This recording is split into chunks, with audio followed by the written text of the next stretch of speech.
नमस्कार साथियों, मैं देवनारायण सेन स्वागत करता हूं आप सभी का उड़ान के ई लर्निंग प्लेटफॉर्म में। आज मैं पुनः आप सभी के लिए सीजीपीएससी और सीजी व्यापम से संबंधित विज्ञान के महत्वपूर्ण प्रश्नों की श्रृंखला लेकर आया हूं।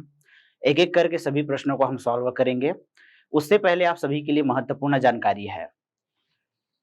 उड़ान आईएएस अकादमी की तरफ से राज्य स्तरीय सीजीपीएससी प्री टेस्ट सीरीज 2023 का आयोजन किया जा रहा है, जो शुरू हो रहा है 2 जुलाई 2023 से।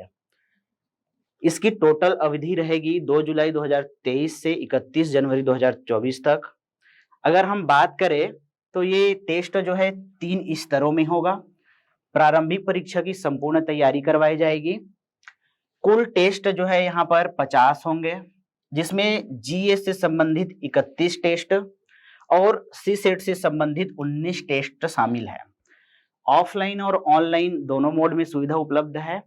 आप कहीं भी कभी भी इस टेस्ट को दिला सकते हैं। यहाँ आपको तत्काल स्कोर और रिजल्ट जानने की सुविधा मिलती है। तो आप अगर इसका लाभ प्राप्त करना चाहते हैं तो इस टेस्ट में जरूर शामिल होइए। अधिक जानकारी के लिए आप नीचे दिए गए नंबरों पर संपर्क कर सकते हैं। चलिए आगे बढ़ते हैं अपने प्रश्नों की तरफ। आज का हमारा पहला प्रश्न है, एक पारसेक निम्नलिखित में से किसके बराबर है? ये जो पारसेक होता है ये दूरी मापने की एक इकाई होती है। इसका सही आंसर होगा ऑप्शन डी 3.26 प्रकाश वर्ष। अगर हम बात करें दूरी मापने के सबसे बड़ी इकाई के बारे में तो पारसेक जो है सबसे पहले नंबर पर आता है। पारसेक के समान प्रकाश वर्ष और खगोलीय इकाई ये भी क्या करता है? दूरी मापने की एक इकाई है। दिए गए प्रश्न के अकॉर्डिंग अगर हम बात करें तो ऑप्शन डी जो है हमारा सही आंसर होगा। चलिए अगले प्रश्न की तरफ बढ़ते हैं। अगला प्रश्न है, किसी लटके हुए कालीन को जब छड़ी से पीटा जाता है तो धूल के कण उससे बाहर निकल जाते हैं। धूल के कण बाहर क्यों निकल जाते हैं? कौन से नियम के अनुसार ये कार्य करता है? तो अगर हम देखें तो प्रश्न के अनुसार हमारा ऑप्शन ए जो है सही हो जाएगा, जड़त्व के कारण। Law of inertia. जड़त्व क्या होता है? तो ये न्यूटन के गति का प्रथम नियम है, जिसके अनुसार कोई भी वस्तु यदि स्थिर है तो वह स्थिर ही रहना चाहता है, यदि वह गतिशील है तो वह अपने उसी अवस्था में रहना चाहता है, अवस्था में परिवर्तन का विरोध करता है। जब कालीन को छड़ी से पीटा जाता है तो कालीन में जो मौजूद उसके कण होते हैं अपनी गति में अवस्था का विरोध करता है और वो अपने एक ही जगह पर पोजीशन पर रहता है, जिससे कपड़े को झड़ाने से उससे वो क्या हो जाता है? दूर छिटक कर अलग हो जाता है। इसके अनुसार अगर हम बात करें तो हमारा ऑप्शन ए जो है सही आंसर हो जाएगा।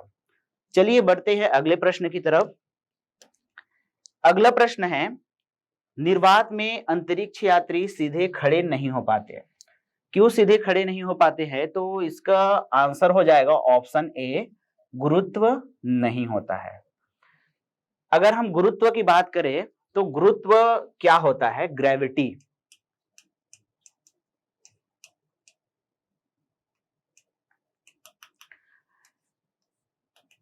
गुरुत्व बल जो होता है पृथ्वी द्वारा किसी वस्तु को अपने केंद्र की तरफ खींचने की एक प्रक्रिया होती है। गुरुत्व के कारण ही किसी भी वस्तु का भार होता है।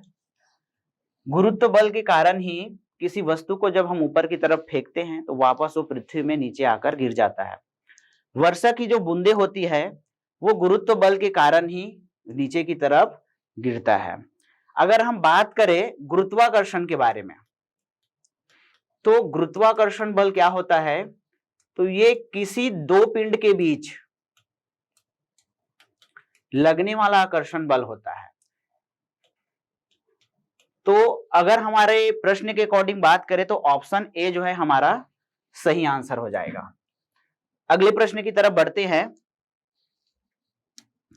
हमारा अगला प्रश्न है, निम्नलिखित में किस प्रकार की तरंगों का प्रयोग रात्रि दृष्टि उपकरण में किया जाता है? तो प्रश्न के अकॉर्डिंग हमारा जो है सही आंसर हो जाएगा अवरक्त तरंग या इंफ्रारेड वेव। अवरक्त तरंग कार्य कैसे करता है? तो किसी भी वस्तु या विकिरित ऊष्मा की मात्रा को ये मापने का काम करता है। इसके अनुसार हमारा ऑप्शन सी जो है करेक्ट आंसर हो जाएगा। बढ़ते हैं अगले प्रश्न की तरफ। हमारा अगला प्रश्न है, पहाड़ी इलाकों में ठंडी रातों में पाइपें अक्सर फट जाती है, क्यों फट जाती है पाइपें? तो इसका सही आंसर होगा ऑप्शन बी। जब ठंडी रातों की बात करें तो पानी जो पाइप में है वो जम जाता है, और जमने से क्या करता है, वो एक्सपेंड करता है, फैलता है, उसके कारण उसका पाइप जो होता है वो फट जाता है। इसलिए हमारा सही आंसर क्या हो जाएगा? Option B is correct. बढ़ते हैं अगले प्रश्न की तरफ। हमारा अगला प्रश्न है, नाभिकीय संयंत्रों में ग्रेफाइट का उपयोग किया जाता है। ग्रेफाइट का उपयोग किया जाता है तो उसका कारण क्या है, किस लिए किया जाता है? तो यहाँ पर विमंदक के रूप में इसका उपयोग किया जाता है। विमंदक, या अगर हम बात करें तो मॉडरेटर के रूप में इसका उपयोग किया जाता है। ये जो मॉडरेटर होता है ये न्यूट्रॉन के स्पीड को कम करने का काम करता है। साथ ही साथ भारी जल, या जिसको हम लोग बोलते हैं गुरु जल, इसका प्रयोग भी नाभिकीय संयंत्रों में मॉडरेटर के रूप में किया जाता है। दिए गए प्रश्न के अनुसार ऑप्शन सी जो है हमारा करेक्ट आंसर हो जाएगा। चलिए अगले प्रश्न की तरफ बढ़ते हैं। हमारा अगला प्रश्न है, किसी तत्व के रासायनिक गुणों का निर्धारण होता है। किसी तत्व के रासायनिक गुणों का निर्धारण किसके कारण होता है? तो वो होता है इलेक्ट्रॉनों की संख्या से। अगर हम बात करें इलेक्ट्रॉनों की संख्या कैसे किसी तत्व के रासायनिक गुणों को बनाता है, तो जैसे हम बात करते हैं साधारणतः सोडियम क्लोराइड के बारे में, तो Na+ और Cl- जो आयन होता है ये इलेक्ट्रॉनों के आदान प्रदान के कारण ही होता है। जब सोडियम एक इलेक्ट्रॉन देता है क्लोरीन को तो वो क्लोराइड आयन बना लेता है और इसमें धनात्मक आवेश आ जाता है। वहीं क्लोरीन एक ऋणात्मक आवेश लेकर जो है क्या बन जाता है, क्लोराइड आयन बना लेता है। तो धनात्मक और ऋणात्मक का जो प्रॉपर्टीज होता है ये इलेक्ट्रॉनों की संख्या से ही निर्धारित होता है। इसलिए हम बोल सकते हैं कि रासायनिक गुणों का निर्धारण इलेक्ट्रॉन की संख्या से होता है। चलिए बढ़ते हैं अगले प्रश्न की तरफ। हमारा अगला प्रश्न है, परमाणु के 3 मूल अवयव है। कौन कौन से 3 मूल अवयव है? तो सभी जानते हैं, प्रोटॉन, न्यूट्रॉन और इलेक्ट्रॉन किसी भी परमाणु के 3 मूलभूत अवयव हैं। साथ ही साथ अगर हम बात करें तो ये स्थायी कण होते हैं जो किसी भी परमाणु के अवयव में शामिल होते हैं। साथ ही अगर हम बात करें तो क्वार्क, अप क्वार्क और डाउन क्वार्क, न्यूट्रिनो, ये सभी भी परमाणु के कण हैं, लेकिन ये जो होता है अस्थायी प्रकार का होता है। इसलिए हम मूल अवयव में इलेक्ट्रॉन, प्रोटॉन और न्यूट्रॉन को पढ़ते हैं। चलिए अगले प्रश्न की तरफ बढ़ते हैं। अगला प्रश्न है, रसायन उद्योग में कौन सा तेजाब का मूल रसायन माना जाता है? गिवन प्रश्न के अनुसार हमारा आंसर होगा ऑप्शन सी H2SO4। H2SO4 का अधिकतर उपयोग जो है पेट्रो रसायन के क्षेत्र में किया जाता है। पेट्रो रसायन की अगर हम बात करें तो पेट्रोलियम से संबंधित प्रोडक्ट का उत्पाद, पेट्रोल संबंधी प्रोडक्ट होता है। तो इसके अनुसार अगर हम बात करें तो H2SO4 का जनरली यूज किया जाता है। साथ ही साथ प्रयोगशाला को साफ करने में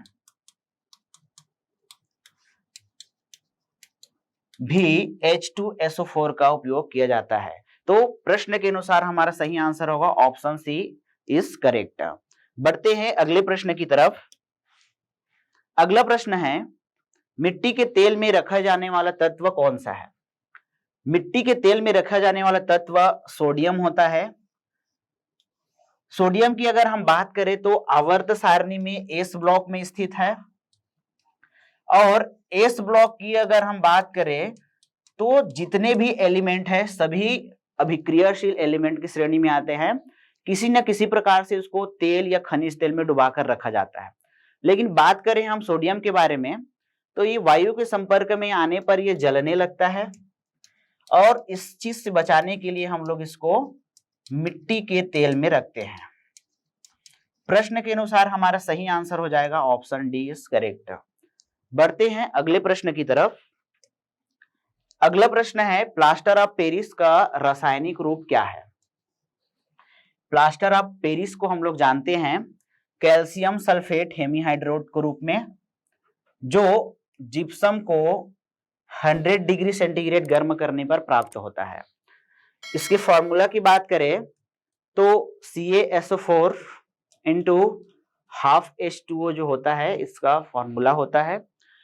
वहीं अगर हम जिप्सम के बारे में बात करें तो जिप्सम जो होता है इसी को जब 100 डिग्री सेंटीग्रेड तापमान में गर्म करते हैं तो हमें प्राप्त होता है प्लास्टर ऑफ पेरिस। इसके उपयोग की बात करें तो इसका उपयोग कहां पर किया जाता है? तो प्लास्टर ऑफ पेरिस का उपयोग जो है मूर्तियां बनाने में, मूर्तियों के निर्माण में, भवन निर्माण में इसका उपयोग किया जाता है। हम बात करें तो टूटी हुई हड्डियों को जोड़ने के लिए प्लास्टर के रूप में इसका उपयोग किया जाता है। तो ये बहुत सारे इसके उपयोग है। प्रश्न के अकॉर्डिंग हमारा सही आंसर होगा ऑप्शन ए। बढ़ते हैं अगले प्रश्न की तरफ। अगला प्रश्न है निम्नलिखित में से किस रसायन का प्रयोग वातानुकूलन एवं प्रशीतक संयंत्रों में किया जाता है? इसका सही आंसर होगा option B chlorofluorocarbons, CFCs। Chlorofluorocarbon क्या होता है? तो ये एक स्वादहीन, रंगहीन और अज्वलनशील पदार्थ होता है जो रासायनिक रूप से स्थिर होता है। इसके इसी गुण का उपयोग करते हुए हम इसका उपयोग करते हैं वातानुकूलन और प्रशीतक में। साथ ही साथ अगर हम बात करें तो ये ओजोन परत को नुकसान पहुंचाता है। प्रश्न ये भी आता है ओजोन परत के ह्रास का कारण कौन सा गैस होता है? तो ओजोन परत के ह्रास का कारण जो है CFCs होता है, जो इसको ऑक्सीजन में क्या कर देता है? तोड़ देता है। इसी कारण हम बोलते हैं कि ओजोन की परत में जो है छिद्र हो गया है, वहां पर O3 जो होता है O2 में टूट जाता है। तो इस प्रकार से हमें ओजोन लेयर की क्षति होती है। प्रश्न में दिए अनुसार हमारा सही आंसर होगा ऑप्शन बी क्लोरोफ्लोरोकार्बन्स। बढ़ते हैं अगले प्रश्न की तरफ। अगला प्रश्न है वह प्लास्टिक जिसे एक से अधिक बार गर्म करके ऐच्छिक आकार में ढाला जा सकता है कहलाता है। तो ये प्लास्टिक जो है थर्मोप्लास्टिक कहलाता है। थर्मोप्लास्टिक की अगर हम बात करें इसके उदाहरण के बारे में तो यहां पर पॉलीथीन, PVC, टेफ्लॉन ये सभी आते हैं। इसको हम एक बार यूज करके दोबारा रिसाइकल कर सकते हैं। बात करें हम PVC के बारे में तो PVC से पाइप, घरों में यूज करने वाला पाइप और प्लास्टिक के प्रोडक्ट बनते हैं। हम उसको रिसाइकल करके दोबारा यूज कर सकते हैं। टेफ्लॉन क्या होता है? नॉन स्टिकी बर्तनों में उपयोग में लाया जाने वाला एक कंपाउंड होता है। तो ये सभी क्या है? थर्मोप्लास्टिक कहलाता है। अगर हम बात करें थर्मोसेटिंग प्लास्टिक के बारे में तो thermosetting plastic single use plastic होता है, जिसको हम लोग एक बार उपयोग में लाने पर दोबारा रिसाइकल नहीं कर सकते। ये जैसे कि बात करते हैं विद्युत बल्ब का स्विच, एक बार जलने पर ये डायरेक्टली कार्बन में परिवर्तित हो जाता है, हम उसको रिसाइकल नहीं कर सकते। प्रश्न के अनुसार हमारा सही आंसर होगा option A, thermoplastic is correct answer. बढ़ते हैं अगले प्रश्न की तरफ। हमारा अगला प्रश्न है पोटेशियम उर्वरक का पादपों के लिए क्या महत्व है? इसका सही आंसर होगा ये पत्तियों से होने वाले जल की हानि को नियंत्रित करता है। ये बिल्कुल करेक्ट है। पादपों में सूखा सहने की शक्ति को बढ़ाता है ये ऑप्शन भी सही है। फलों की उत्कृष्टता सुनिश्चित करती है, तो ये हमारा ऑप्शन भी सही होगा। इसके अकॉर्डिंग अगर हम बात करें तो ऑप्शन डी उपयुक्त सभी जो है हमारा करेक्ट आंसर हो जाएगा। चलिए अगले प्रश्न की तरफ बढ़ते हैं। कोलेस्ट्रॉल किसके द्वारा उत्पन्न होता है? प्रश्न के अनुसार अगर हम बात करें तो ऑप्शन बी यकृत जो है हमारा करेक्ट आंसर हो जाएगा। कोलेस्ट्रॉल की बात करें तो शरीर के समस्त अंगों में वो कोलेस्ट्रॉल थोड़ी बहुत मात्रा में मौजूद होता है। कोलेस्ट्रॉल जो होता है ये विटामिन डी, हार्मोन्स के उत्पादन के लिए भी जिम्मेदार होता है। चलिए बढ़ते हैं अगले प्रश्न की तरफ। अगला प्रश्न है हमारा, कोशिकीय श्वसन में ग्लूकोज का विखंडन कार्बन डाइऑक्साइड तथा जल में होता है। ये जो होता है कहां पर होता है वो हमें बताना है। तो इसका सही आंसर होगा ऑप्शन सी माइटोकॉन्ड्रिया। जैसे कि हम सभी को पता है श्वसन क्रिया के माध्यम से माइटोकॉन्ड्रिया ऑक्सीजन का उपयोग करता है, फिर ऊर्जा का उत्पादन करता है। यहां पर हमें श्वसन और श्वासोच्छ्वास को जानना भी जरूरी है, जो कंफ्यूजन पैदा करता है।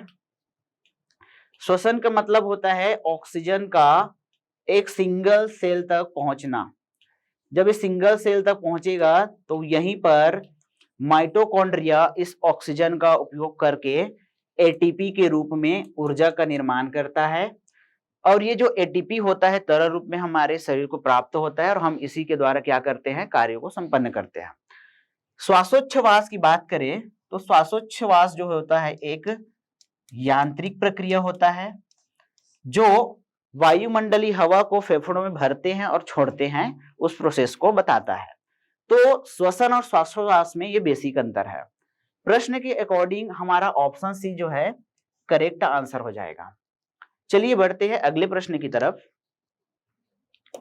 हमारा अगला प्रश्न है, प्रतिदिन के श्वसन का नियंत्रण कक्ष होता है। प्रतिदिन मतलब हर दिन। इसका सही आंसर होगा मेड्यूला। अगर हम मानव मस्तिष्क के बारे में बात करें तो मानव मस्तिष्क मुख्यतः हम तीन भागों में बांटकर पढ़ते हैं। एक होता है अग्र मस्तिष्क, एक होता है मध्य मस्तिष्क और एक होता है पश्च मस्तिष्क। मेड्यूला जो होता है पश्च मस्तिष्क का भाग होता है और इसका कार्य क्या होता है, तो ये अनैच्छिक क्रियाओं को नियंत्रित करता है। अनैच्छिक या हम बोल सकते हैं इनवॉलेंटरी रिएक्शन को, ऐसी क्रियाएं जो हम रेगुलेट या नियंत्रित नहीं कर सकते। तो श्वास लेना, हमारे हृदय का धड़कन, भोजन का पाचन, ये सभी ऐसी क्रियाएं हैं जिस पर हमारा कोई नियंत्रण नहीं होता है, ये स्वतः होते रहता है। तो उसका नियंत्रण कक्ष कहां पर होता है, मस्तिष्क के पश्च भाग में, मेड्यूला के द्वारा। हमारा आंसर हो जाएगा ऑप्शन बी इज करेक्ट। बढ़ते हैं अगले प्रश्न की तरफ। हमारा अगला प्रश्न है, जंतु शरीर में रुधिर बैंक क्या है? यहां पर हमें बताना है ब्लड बैंक कौन सा है। ब्लड बैंक की अगर हम बात करें तो मानव शरीर में ब्लड बैंक जो है यहाँ पर तिल्ली होता है, तिल्ली या जिसको हम लोग बोलते हैं स्प्लीन। स्प्लीन में ब्लड जो है स्टोर होता है। तो प्रश्न के अनुसार हमारा सही आंसर हो जाएगा ऑप्शन ए।